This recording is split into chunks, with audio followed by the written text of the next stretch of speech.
हिंदी का पेपर देखते हैं। इसमें लिखा हुआ कि हिंदी साहित्य के श्रेष्ठ निबंधकार, आलोचक एवं इतिहासकार के रूप में माने जाते हैं। कौन माना जाता है हमारा? रामचंद्र शुक्ल। ठीक है, इसी वाला ऑप्शन बिल्कुल सही होगा। फिर कह रहा है कि महादेवी वर्मा द्वारा रचित रेखा चित्र है। महादेवी वर्मा द्वारा रेखा चित्र कौन है? अतीत के चल चित्र। ठीक है, फिर क्या कह रहा है हमसे? कोणार्क के रचनाकार है। कोणार्क के जो रचनाकार हमारे वो हैं, कौन है? जगदीश माथुर। ठीक है, फिर क्या कह रहा है? फिर हमसे कह रहा है कि चलो चांद पर चले के रचनाकार है। चलो चांद पर चले रचना कौन है? जयप्रकाश भारती। ठीक है, फिर क्या कह रहा है हमसे? तूफानों के बीच रचना की विधा है। तूफानों के बीच रचना की क्या है? विधा है। ये क्या चीज हमारी है? तो ये हमारी क्या है? रिपोर्ताज। फिर क्या कह रहा है? केशव दास किस काल के कवि हैं? केशव दास किस काल के कवि हैं? रीत काल के। फिर क्या कह रहा है? भारत भारती के रचनाकार है। भारत भारती के रचनाकार कौन है? मैथिली शरण गुप्त। ठीक है, चलिए नेक्स्ट क्वेश्चन देख लेते हैं।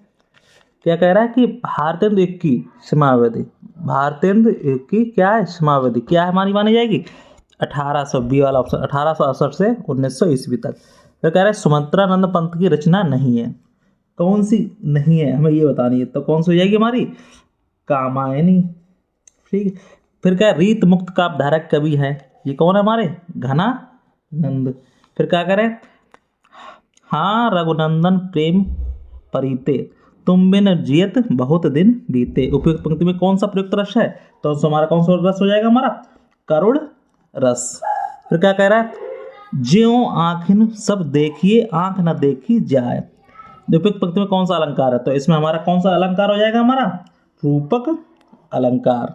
फिर क्या कह रहा है कि सोटा छंद के पहले और तीसरे चरण में कौन मात्रा होती है? कितनी मात्रा होती है? 11 मात्रा होती है।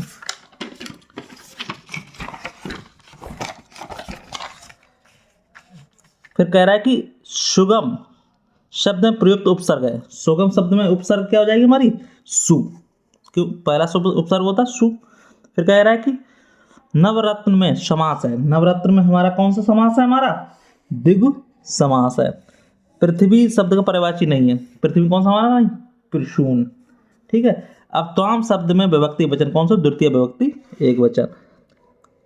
अर्थ के आधार पर वाक्य में भेद है। अर्थ के आधार पर हमारे कौन से भेद होते हैं? अर्थ के आधार पर कितने होते हैं? 8 भेद। ठीक है, फिर क्या है? कर्तवाच्य में प्रधानता होती है किसकी? कर्ता की।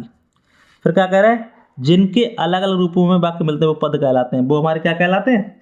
विकारी पद। ठीक, इस तरह से इसके ऑब्जेक्ट हो जाए, जिसके सही है वो बताना। ठीक है, कमेंट बॉक्स में कमेंट करके। फिर मिलते हैं नेक्स्ट वीडियो, तब तक के लिए।